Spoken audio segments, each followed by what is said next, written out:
कहानी बड़ी जरूर है, लेकिन आपकी सोच बदल सकती है। एक पुरानी सी इमारत में वैद्य जी का मकान था।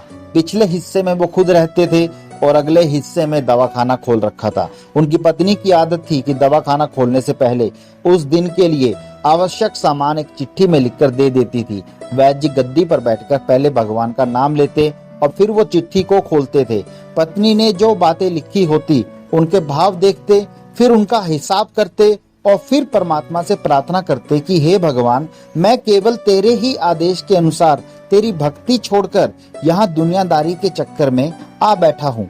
वैद्य जी कभी अपने मुंह से किसी भी रोगी से फीस नहीं मांगते थे।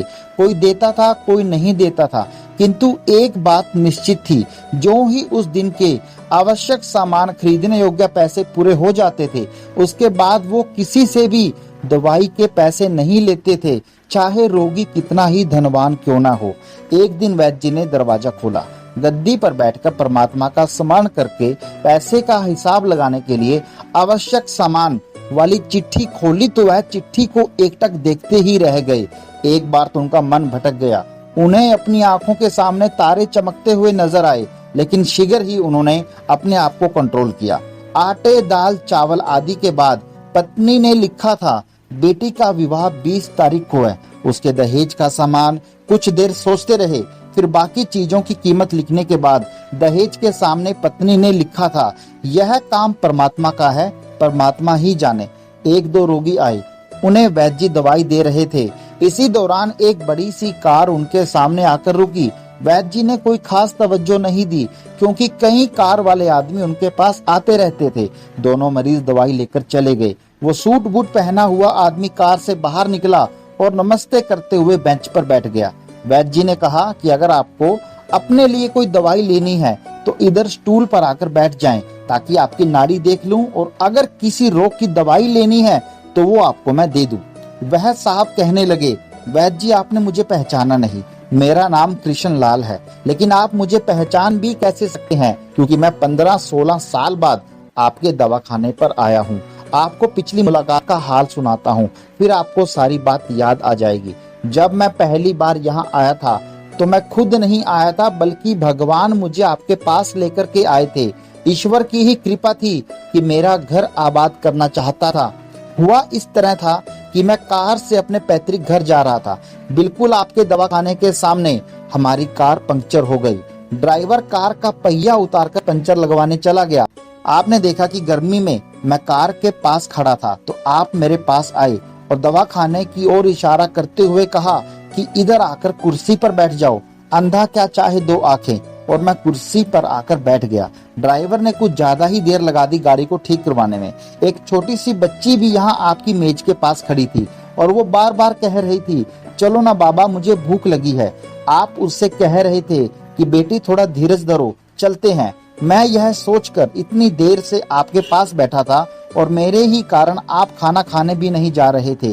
मुझे कोई दवाई खरीद लेनी चाहिए ताकि आप मेरे बैठने का भार महसूस न करें। मैंने कहा, वैद्य जी, मैं पिछले 5-6 साल से इंग्लैंड में रहकर कारोबार कर रहा हूँ। इंग्लैंड जाने से पहले मेरी शादी हो गई थी, लेकिन अब तक बच्चे के सुख से वंचित हूँ। यहाँ भी इलाज करवाया और वहाँ इंग्लैंड में भी, लेकिन किस्मत ने निराशा के सिवा कुछ नहीं दिया। आपने कहा था, मेरे भाई, भगवान से निराश न हो, याद रखो उसके कोष में किसी चीज की कोई कमी नहीं है।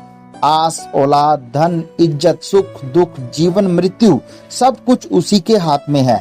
यह किसी वैद्य या डॉक्टर के हाथ में नहीं होता और न ही किसी दवा में होता है। जो कुछ होना होता है वह सब भगवान के आदेश से होता है। औलाद देनी है तो उसी ने देनी है। मुझे याद है आप बातें करते जा रहे थे और साथ साथ पुड़िया भी बनाते जा रहे थे। सभी दवा आपने 2 भागों में विभाजित कर 2 अलग अलग लिफाफों में डाल दी। फिर मुझसे पूछकर आपने एक लिफाफे पर मेरा और दूसरे पर मेरी पत्नी का नाम लिखकर दवा उपयोग करने का तरीका बताया। मैंने तब दवाई ले ली थी, क्योंकि मैं सिर्फ कुछ पैसे आपको देना चाहता था। लेकिन जब दवा लेने के बाद मैंने पैसे पूछे तो आपने कहा, बस ठीक है। मैंने जोर डाला तो आपने कहा कि आज का खाता बंद हो गया है। मैंने कहा, मुझे आपकी बात समझ नहीं आई। इसी दौरान वहाँ एक और आदमी आया।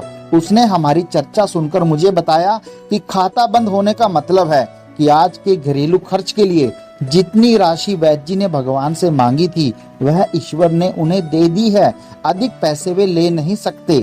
मैं कुछ हैरान हुआ और कुछ दिल में लज्जित भी कि मेरे विचार कितने निमन थे और यह सरल चित वैद्य कितना महान है।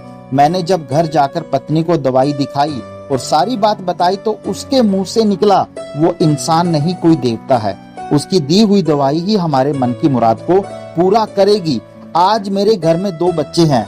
हम दोनों पति पत्नी हर समय आपके लिए प्रार्थना करते रहते हैं। इतने साल तक कारोबार ने फुर्सत ही नहीं दी कि स्वयं आकर आपसे धन्यवाद के 2 शब्द कह जाऊं। इतने वर्षों बाद आज भारत आया हूं और कार केवल यहीं रोकी है। वैद्य जी, हमारा सारा परिवार इंग्लैंड में सेटल हो चुका है। केवल मेरी एक विधवा बहन अपनी बेटी के साथ भारत में रहती है। हमारी भांजी की शादी इसी महीने 21 तारीख को होनी है।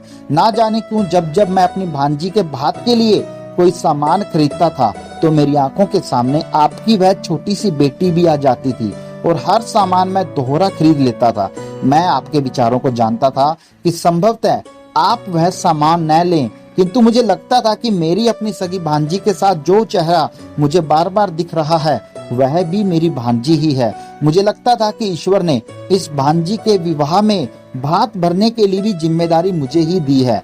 वैद्य जी की आंखें आश्चर्य से खुली की खुली रह गई और बहुत धीमी आवाज में बोले, कृष्णलाल जी, आप जो कुछ कह रहे हैं मुझे समझ नहीं आ रहा कि ईश्वर की यह क्या माया है।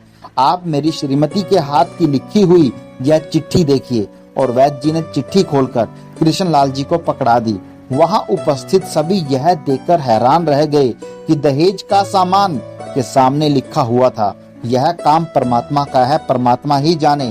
कांपती सी आवाज में वैद्य जी बोले, कृष्णलाल जी, विश्वास कीजिए, आज तक कभी ऐसा नहीं हुआ कि पत्नी ने चिट्ठी पर आवश्यकता लिखी हो और भगवान ने उसी दिन उसकी व्यवस्था न कर दी हो।